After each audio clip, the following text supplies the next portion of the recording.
मग आपली मुलगी जन्माला आल्यानंतर लाडकी बेटी म्हणून एक योजना सरकारने चालू केली, ज्याला आता मुलगी होते, ज्या बाईला, ज्या माझ्या बहिणीला, ज्या माझ्या मुलीला, तिला मुलगी जन्माला आली की 5,000 रुपये पहिल्या वर्षी, 6,000 रुपये दुसऱ्या वर्षी, 5 वर्षाची झाली की 7,000 रुपये, आणि जेव्हा ती मुलगी 18 वर्षाची होईल तेव्हा तिला तिच्या अकाउंटवर 1,01,000 रुपये सरकारकडनं जमा होणार आहे। आता त्याच्यामध्ये काही हिंदूंच्याच घरी जाणार आहे का हे पैसे? आपकी तरफ नहीं जाने वाले क्या? बौद्ध लोकांच्या घरी नहीं जाणार का? ये नौटंकी है, ये सिर्फ बोलते हैं कि ये जातिवादी है, धर्मवादी है।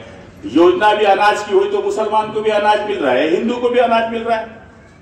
असं काय म्हणलं काय मोदी सरकारने? असं म्हणलं की देवेंद्र भाऊने असं म्हणलं की एकनाथ शिंदेने म्हणलं की जो अपने को वोट देता है, जो अपने पार्टी का है उसके घर को ही दो, असं नाही म्हणलं कधी। जो गरीब आहे, गरीब रेषेच्या अंतर्गत येतो, त्याला सगळ्यांना मदत करा।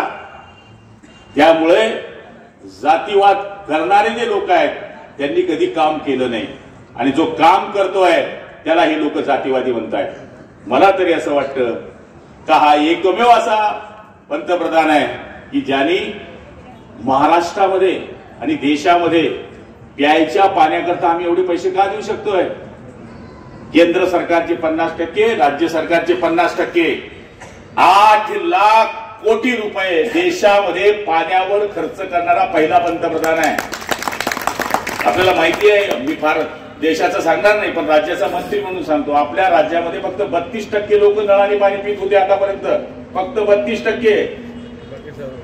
68% सार्वजनिक पाणी, विहिरीवरचं पाणी, डबक्याचं पाणी, बोरवेलचं पाणी, आणि मग स्टोनचा आजार, किडनीचा प्रॉब्लेम, पाण्यामुळे सगळे आजार होतात।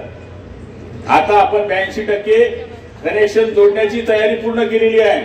येणाऱ्या वर्षभरात आपण 100% घरांना नवीन कनेक्शन देणार आहोत। म्हणजे पाण्यामुळे जे आजार होतात, पाण्यामुळे जे प्रॉब्लेम होतात ते दूर होऊ शकतात, हे पंतप्रधानाच्या डोक्यात येतं, हे मुख्यमंत्र्यांच्या डोक्यात येतं। आणि तरी सुद्धा तुम्ही बाकीच्या गोष्टी बोलत असाल तर या गोष्टींवर माझा विश्वास नाही। जो काम करेगा वही राज करेगा, कामच नाही करणार, नुसतं जातीवाद जातीवाद जातीवाद एवढंच बोलणार, फायदा काय आहे?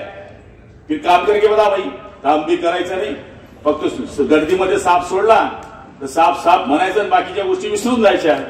मला तरी असं वाटतं की या गोष्टींवर कोणीच विश्वास ठेवण्याची अत्यावश्यक गरज नाहीये। हे गाव एक कामाच्या मागे उभं राहणारं गाव आहे। एबीपी माझा, उघडा डोळे बघा नीट।